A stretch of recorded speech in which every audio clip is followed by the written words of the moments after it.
जो लोग जीते हैं भारतीय जनता पार्टी के लोग, मैं उनको शुभकामना देता हूं और आशा करता हूं कि दिल्ली को जो पिछले इतने दिनों से कष्ट था, दिल्ली में जो स्थानीय समस्याएं थी, उनका ठीक से वो निराकरण करेंगे। जिसने एक दुर्योधन की भांति काम किया कि 5 गांव भी नहीं दूंगा, सुच्यग्रम नैव दास्यामि विना युद्धेन केशव। असंख्य बच्चे, असंख्य युवा, असंख्य बूढ़ों जिन्होंने सोचा था कि भ्रष्टाचार मुक्त भारत बनेगा, जिन्होंने आशाएं पैदा की थी। सबसे पहले तो जो लोग जीते हैं भारतीय जनता पार्टी के लोग, मैं उनको शुभकामना देता हूं और आशा करता हूं कि दिल्ली को जो पिछले इतने दिनों से कष्ट था, दिल्ली में जो स्थानीय समस्याएं थी, उनका ठीक से वो निराकरण करेंगे। विशेष रूप से इसका पूरे युद्ध के अभियान में, इस पूरे चुनाव के अभियान में प्रधानमंत्री जी और गृह मंत्री जी ने विशेष रूप से बहुत भूमिका निभाई, माइक्रो लेवल मैनेजमेंट किया। तो सुख और दुख की मिश्रित प्रतिक्रिया है। दुख इस बात का है कि आज से 13 वर्ष पूर्व पूरे भारत में एक राजनीतिक नवजागरण की जो लहर आई थी, जिसमें वैकल्पिक राजनीति के बीज छिपे हुए थे, जहां से कुछ अच्छा हो सकता था, वो सारा युद्ध, वो सारा संघर्ष एक निर्लज्ज आदमी, एक ऐसा आत्ममुग्ध असुरक्षित व्यक्ति जिसने एक दुर्योधन की भांति काम किया कि 5 गांव भी नहीं दूंगा, सुच्यग्रम नैव दास्यामि विना युद्धेन केशव, सब माधवों के समझाने के बाद भी उसके कारण ये पतन हुआ। और मैं ऐसा मानता हूं कि इस महासमर में केवल अभी ये पहली हार है।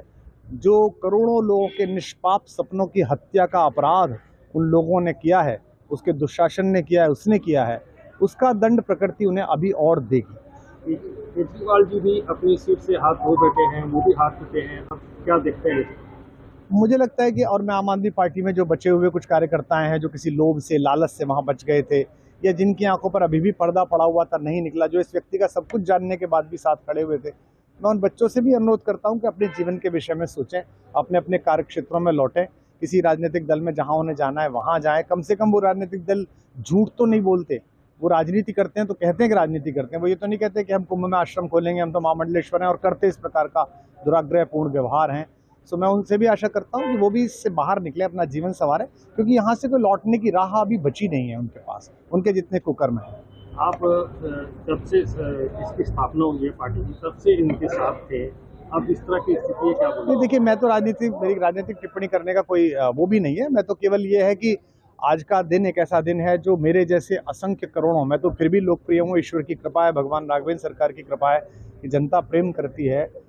भगवान माधव की कृपा है कि जनता प्रेम करती है। लेकिन असंख्य बच्चे, असंख्य युवा, असंख्य बूढ़ों जिन्होंने सोचा था कि भ्रष्टाचार मुक्त भारत बनेगा, जिन्होंने आशाएं पैदा की थी, वो मित्र हंता व्यक्ति, गुरु हंता व्यक्ति, पारिवारिक मर्यादा तोड़ने वाला व्यक्ति, वो बच्ची जिसने 17 साल 18 साल की आयु में अपना जीवन पूरा उसके चरणों में सौंप दिया, काम करते रहे, उसे अपने घर बुला के पिटवाने वाला व्यक्ति, उसको अपने पाप कर्मों का फल मिला है। इसमें उन सब के प्रति मेरी सहानुभूति है जिन्होंने अपना जीवन, अपना समय बर्बाद किया।